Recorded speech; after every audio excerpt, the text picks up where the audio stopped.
Guys, welcome back to my channel. ಬನ್ನಿ ಇವತ್ತಿನ ವ್ಲಾಗ್ನ ಸ್ಟಾರ್ಟ್ ಮಾಡೋಣ. Come let's go. This vlog is about Goa trip. So ಇದು part 2. So ಒಂದು ಪಾರ್ಟ್ 1 ಆಲ್ರೆಡಿ ಅಪ್ಲೋಡ್ ಮಾಡಿದ್ದೀನಿ ಆ್ಯಂಡ್ ಇದು ಸೆಕೆಂಡ್ ಪಾರ್ಟ್ 2. ಸೊ ಇವತ್ತು ಅಪ್ಲೋಡ್ ಮಾಡ್ತಾ ಇದ್ದೀನಿ ಆ್ಯಂಡ್ ನೋಡ್ಕೊಂಡು ಬನ್ನಿ.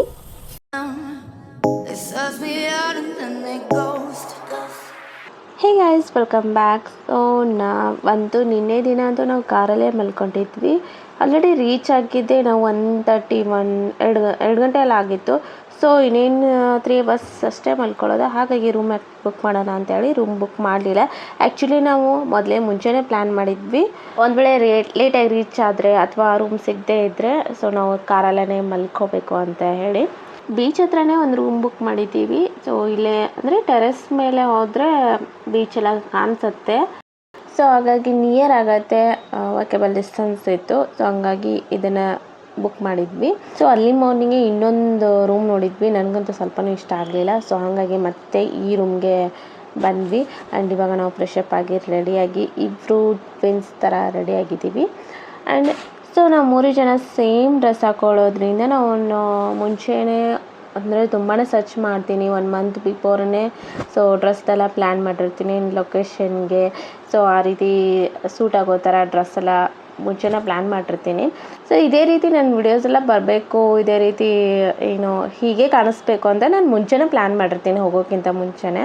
ಬೀಚ್ ಹತ್ರ ಬಂದ್ವಿ, ಇಲ್ಲಿ ಕೂತ್ಕೊಂಡಿದ್ದೀವಿ. ಸೊ ಇಲ್ಲಿ ಚೇರ್ಸ್ ಎಲ್ಲ ಹಾಕಿದ್ದಾರಲ್ವ, ಸೊ ಆ ರೆಸಾರ್ಟ್ದು ಸ್ವಲ್ಪ ಅಲ್ಲಿ ಜ್ಯೂಸ್ ಕುಡಿಯೋಣ ಅಂತ ಹೇಳಿ ತೊಗೊಂಡ್ವಿ. ಸೊ ಇದಕ್ಕೆ 380 ರುಪೀಸು. ಸೊ ನನಗಂತೂ ಇಷ್ಟ ಆಗಲಿಲ್ಲ ಆ ಜ್ಯೂಸು. ಸೊ ಇವಳಂತೂ ತುಂಬ ಇಷ್ಟಪಟ್ಟು ಅದನ್ನು ಕುಡಿದ್ಲು. ಸೊ ಫೆಬ್ರವರಿ ಮಂತಲ್ಲಿ ನಾವು ಹೋಗಿದ್ದು, ತುಂಬಾ ಸಿಕ್ಕಾಪಟ್ಟೆ ಬಿಸಿಲಿತ್ತು. ಸಿಕ್ಕಾಪಟ್ಟೆ ಅಂದರೆ ಸಿಕ್ಕಾಪಟ್ಟೆನೇ. ಸೊ ಸ್ಪೆಕ್ಟ್ ಯೂಸ್ ಮಾಡಿ ಇರೋದ್ರಿಂದ ನನಗೆ ಅಷ್ಟೊಂದು ಫೀಲ್ ಆಗೋಲ್ಲ. ಬಿಕಾಸ್ ಐಸ್ ಅಂದರೆ ಕಣ್ಗಳು ಸ್ಟ್ರೆಸ್ ಆದರೆ ಮಾತ್ರ ನಮಗೂ ಕೂಡ ಸ್ಟ್ರೆಸ್ ಆಗುತ್ತೆ. ಸೊ ನಾವು ಯಾವಾಗಲೂ ಸ್ಪೆಕ್ಟ್ ಹಾಕಿರ್ತೀನಿ ಹೊರಗಡೆ ಬಿಸಿಲಲ್ಲಿ ಸುತ್ತಾಡ್ಬೇಕಂತಂದರೆ. ಸೊ ರೂಮ್ ಇಲ್ಲೇ ಪಕ್ಕದಲ್ಲಿ ಇರೋದ್ರಿಂದ ಇವತ್ತಿನ ದಿನ ಅಂತೂ ನಾವು ತುಂಬಾ ಸಿಕ್ಕಾಪಟ್ಟೆ ಆಟ ಆಡಿದ್ವಿ.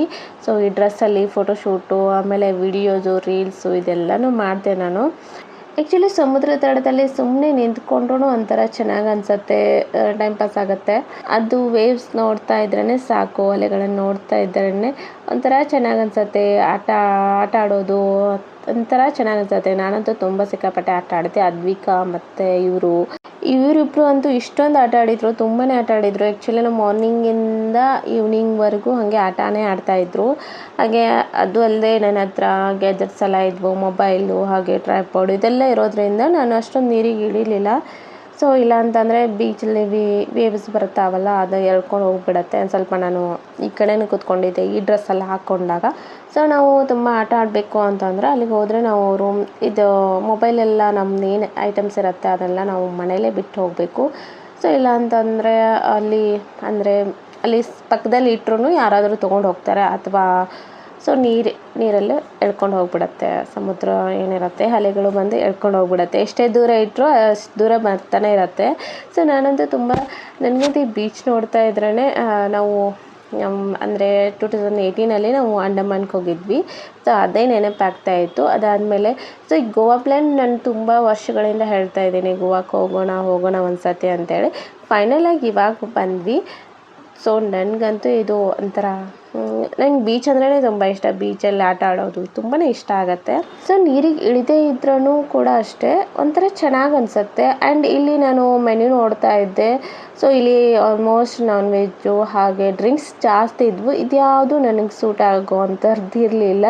ಸೊ ಇಲ್ಲಿ ವೆಜ್ ತುಂಬಾ ಕಡಿಮೆ, ಜಾಸ್ತಿ ನಾನ್ ವೆಜ್ ಇತ್ತು. ಅಂದರೆ ವೆಜ್ ಇರುತ್ತೆ ಬಟ್ ಮತ್ತು ತುಂಬ ಕಾಸ್ಟ್ಲಿ, ಅಂದರೆ ಎಷ್ಟೊಂದು ಕಾಸ್ಟ್ಲಿ ಅಂದರೆ ಜ್ಯೂಸ್ಗೆ ಜಸ್ಟ್ 380 ರುಪೀಸು. ತುಂಬಾ ಕಾಸ್ಟ್ಲಿ ಇತ್ತು ಎಲ್ಲನೂ ಆಲ್ಮೋಸ್ಟು. ಸೊ ನನಗೆ ಗಿಫ್ಟ್ ಕೊಟ್ಟರು ಇವರು, ಬರ್ಡೇ ಗಿಫ್ಟು. ಆ್ಯಂಡ್ ರೂಮಿಗೆ ಬಂದ್ವಿ, ಫ್ರೆಶ್ ಅಪ್ ಆಗೋಕೆ ಅಂತ ಬಂದಿದ್ದೀವಿ ಇವಾಗ. ಸೊ ಯಾಕಂತಂದರೆ ಆಟ ಆಡೋಣ ಅಂತೇಳಿ ಬೇರೆ ಡ್ರೆಸ್ ಹಾಕ್ಕೊಳ್ಳೋಣ ಅಂತೇಳಿ. ಆ ಡ್ರೆಸ್ ಚೆನ್ನಾಗಿತ್ತಲ್ವ, ಮತ್ತು ಎಲ್ಲ ಸರಿ ಅನ್ಸಲ್ಲ ಅಂತೇಳಿ ಇವಾಗ ಡ್ರೆಸ್ ಚೇಂಜ್ ಮಾಡೋಕ್ಕೆ ಬಂದಿದ್ದೀವಿ. ರೆಡಿ ಆದ್ವಿ. ಆ್ಯಂಡ್ ಈ ಡ್ರೆಸ್ನ ನಾನು ನೈಟೆಲ್ಲ ಕುತ್ಕೊಂಡು ಸ್ಟಿಚ್ ಮಾಡಿದ್ದೆ, 2 ಗಂಟೆವರೆಗೂ ಸ್ಟಿಚ್ ಮಾಡಿದ್ದೆ. ಅದು ಅಂದರೆ ಕಟ್ಟೆಲ್ಲ ಮಾಡಿಟ್ಟಿದ್ದೆ, ಬಟ್ ನೈಟೆಲ್ಲ ಸ್ಟಿಚ್ ಮಾಡಿದೆ ನಾನು. ಅವಾಗ ಇನ್ಸ್ಟಂಟು ರೆಡಿ ಮಾಡಿದ್ವಿ ಈ ಡ್ರೆಸ್ನ ನಾನು. ಇನ್ನು ಮಸ್ತ ಕನ್ಯೆ ಥರ ಇವಳನ್ನ ರೆಡಿ ಮಾಡಿದ್ದೆ. ಸೊ ಇವಳಂತೂ ನಿಜವಾಗ್ಲೂ ಫಿಶ್ ಥರನೇ ಕಾಣಿಸ್ತಾ ಇದ್ಲು. ಆ್ಯಂಡ್ ಅಲ್ಲಿ ನಾವು ಫೋಟೋಶೂಟ್ ಕೂಡ ಮಾಡಿಸಿದ್ವಿ. ಅಲ್ಲಿ ಫೋಟೋಗ್ರಾಫರ್ಸ್ ಎಲ್ಲ ಇರ್ತಾರೆ. ಸೊ 30 ರುಪೀಸ್ ಒಂದು ಫೋಟೋ ಇರುತ್ತೆ, ಈ ರೀತಿ ಎಲ್ಲ ಇರುತ್ತೆ. ಅಂದರೆ 40 rupees 30 rupees just soft copy ಅಷ್ಟೇ ನಮ್ಗೆ ಕೇಳಿದ್ದು. ಸೊ ಹಂಗಾಗಿ ಒಂದು ಸ್ವಲ್ಪ ಹಾಗೆ ಮಾತಾಡಿಕೊಂಡು ಇದಂತ ಫೋಟೋಶೂಟ್ ಎಲ್ಲ ಮಾಡಿಸಿದ್ವಿ. ಫೋಟೋಸ್ ಅಂತೂ ತುಂಬ ಸಖತ್ತಾಗಿ ಬಂದಿದ್ದಾವೆ ಅವಳದು. ಸೊ ನನಗೆ ಏನಾದರೂ ಮಾಡಬೇಕು ಅನ್ನಿಸ್ದೆ ಇನ್ಸ್ಟಂಟಾಗಿ ಅವಾಗಿಂದವಾಗ ಕ್ವಿಕ್ಕಾಗಿ ರೆಡಿ ಮಾಡಿಬಿಡ್ತೀನಿ. ಸೊ ಇದನ್ನು ನಾನು ನೈಟಲ್ಲಿ 1 ರಿಂದ 2 ಗಂಟೆವರೆಗೂ ಸ್ಟಿಚ್ ಮಾಡಿದೆ. ಆ್ಯಂಡ್ ಬೆಳಗ್ಗೆ ಮಾರ್ನಿಂಗ್ ಹೋಗೋದಿತ್ತು ನಮ್ಮದು.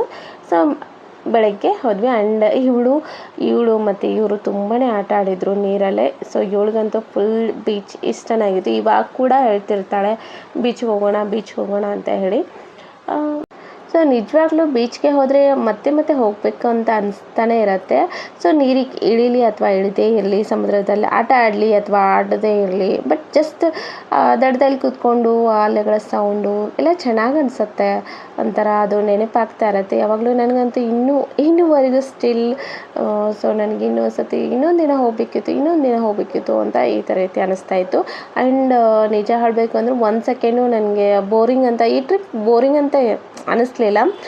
ಯೂಶ್ವಲಿ ಬೇರೆ ಕಡೆ ಎಲ್ಲ ಹೋಗಿರ್ತೇವಲ್ಲ, ಸ್ವಲ್ಪ ಬೋರ್ ಆಗ್ತಾ ಇರುತ್ತೆ. ಬಟ್ ಇಲ್ಲಿ ನೋಡಿ ನಾವು ಮಾರ್ನಿಂಗಿಂದ ಈವ್ನಿಂಗ್ ನೈಟ್ವರೆಗೂ ನಾವು ಹೊರಗಡೆನೇ ಇದ್ದೀವಿ. ಇಲ್ಲಂತೂ ಸಿಕ್ಕಾಪಟ್ಟೆ ಬಿಸಿಲಿತ್ತು. ಬಟ್ ನನಗೇನೋ ಫೀಲ್ ಆಗ್ತಾ ಇರಲಿಲ್ಲ, ಅಂದರೆ ಸ್ಟ್ರೆಸ್ ಆಗೋದು ಸೊ ಏನೂ ಆಗ್ತಾ ಇರಲಿಲ್ಲ. ಸೊ ನಾರ್ಮಲಾಗಿ ಅಷ್ಟು ಚೆನ್ನಾಗಿರುತ್ತೆ ಬೀಚು. ಬೇರೆ ಯಾವುದು ನಮ್ಮ ಮನಸ್ಸಲ್ಲಿ ಬರೋದೇ ಇಲ್ಲ ಬೀಚಲ್ಲಿ ಇದ್ದರೆ. ಸೊ ಅಲ್ಲಿ ಆಟ ಆಡೋದಕ್ಕೆ ಈ ರೀತಿ ಎಲ್ಲ ಥಿಂಗ್ಸ್ ಎಲ್ಲ ತೊಗೊಂಡ್ಲು. ಆ್ಯಂಡ್ ನಾನು ಕೂಡ ಇಲ್ಲಿ ನನ್ನ ಇಬ್ಬರ ಹೆಸರು ಬರೆದಿದ್ದೀನಿ, ಪದ್ಮ ನವೀನ್ ಅಂತ ಹೇಳಿ. ಸೊ ತುಂಬ ಚೆನ್ನಾಗಿತ್ತು ಈ ಎಕ್ಸ್ಪೀರಿಯನ್ಸ್ ಅಂತೂ. ಇವರಿಬ್ರು ಫುಲ್ ಈ ರೀತಿ ಈ ರೀತಿ ಎಲ್ಲ ಆಟ ಆಡ್ತಾಯಿದ್ರು. ನಾನು ಹಂಗೆ ಕ್ಯಾಪ್ಚರ್ ಮಾಡ್ತಾಯಿದ್ದೀನಿ. ಸೊ ಮರಳೆಲ್ಲ ಹಾಕ್ಕೊಂಡು ಮೈ ಮೇಲೆಲ್ಲ ಹಾಕ್ಕೊಂಡು ಆಟ ಆಡ್ತಾಯಿದ್ರು. ನಾನು ಕೂಡ ಆಟ ಆಡಿದ್ದೀನಿ, ಬಟ್ ಶೂಟ್ ಮಾಡಿಲ್ಲ ಅಷ್ಟೇ. ಸೊ ಚಿಕ್ಕವರಿದ್ದಾಗ ಈ ರೀತಿ ಗುಬ್ಬಿಗೂಡ ಎಲ್ಲ ಆಟ ಆಡ್ತಾಯಿದ್ವಿ. ಆ್ಯಂಡ್ ಇವಳಿಗೆ ಕೂಡ ಅದನ್ನೇ ತೋರಿಸ್ತಾ ಇದ್ವಿ. ಸೊ ನಮ್ಮ ಮನೆ ಹತ್ರ ಯಾರಾದರೂ ಕಟ್ತಾಯಿದ್ರೆ ಈ ರೀತಿ ಮರಳೆಲ್ಲ ಹಾಕ್ತಾಯಿದ್ರು. ಆವಾಗ ಈ ರೀತಿ ಗುಬ್ಬಿಗೂಡೆಲ್ಲ ಆಡ್ತಾಯಿದ್ವಿ. ಆ್ಯಂಡ್ ನಾನು ಮತ್ತು ನಮ್ಮ ತಂಗಿ ಒಂದು ಸತಿ ನಮ್ಮ ಅಜ್ಜಿ ಊರಿಗೆ ಹೋಗಿದ್ವಿ. ಸೊ ಅಲ್ಲಿ ನಾವು ಅಂದರೆ ನದಿ ದಡದಲ್ಲಿ ಈ ರೀತಿ ಎಲ್ಲ ಆಟ ಆಡಿದ್ದು ನೆನಪಾಯ್ತು ನನಗೆ ಈ ಸೀನ್ ನೋಡಿದರೆ. ಸೊ ಇದೇ ರೀತಿ ನಾವು ಇವಳ ಥರನೇ ತುಂಬ ಚಿಕ್ಕವರಾಗಿದ್ವಿ, ಅಲ್ಲಿ ಆಟ ಆಡಿದ್ವಿ. ಸೊ ನದಿ ಅದರ ದಡದಲ್ಲಿ ಕೂತ್ಕೊಂಡು ಈ ರೀತಿ ಮನೆ ಕಟ್ಟೋದು, ಬ್ರಿಡ್ಜ್ ಕಟ್ಟೋದು, ಈ ರೀತಿ ಎಲ್ಲ ಆಟ ಆಡ್ತಾಯಿದ್ವಿ. ಸೊ ಅದಿನ್ನೂ ನೆನಪಿದೆ ನನಗೆ. ನೋಡಿ ಹೆಂಗಾಗಿದ್ದಾಳೆ, ಫ್ರೆಶ್ ಅಪ್ ಆಗಕ್ಕೆ ಬಂದಿದ್ದೀವಿ, ನೋಡಿ ಹೆಂಗೆ ತಿಂತಾ ಇದ್ದಾಳೆ, ಫುಲ್ ಹಸಿವಾಗಿದೆ ಆಟ ಆಡಿ. ಸೊ ನೆಕ್ಸ್ಟ್ ಬ್ಲಾಗಲ್ಲಿ ಸಿಗ್ತೀನಿ. ಆಟ ಆಡೋದು ತುಂಬಾ ಚೆನ್ನಾಗಿ ಅನ್ಸುತ್ತೆ, ನನಗಂತೂ ಮರೆಯೋಕ್ಕಾಗಲ್ಲ. ಆ್ಯಂಡ್ ಇನ್ನೂ ಕೂಡ ಅದ್ರ ರೀಲ್ಸ್ನೇ ಅಪ್ಲೋಡ್ ಮಾಡ್ತಾ ಇದ್ದೀನಿ. ಐ ಹೋಪ್ ಈ ಬ್ಲಾಗ್ ನಿಮಗೆ ಇಷ್ಟ ಆಗಿದೆ ಅನ್ಕೋತೀನಿ. ಇಷ್ಟ ಆದರೆ ಪ್ಲೀಸ್ ಲೈಕ್ ಮಾಡಿ, ಕಮೆಂಟ್ ಮಾಡಿ, ಸಬ್ಸ್ಕ್ರೈಬ್ ಮಾಡಿ. Thank you, bye.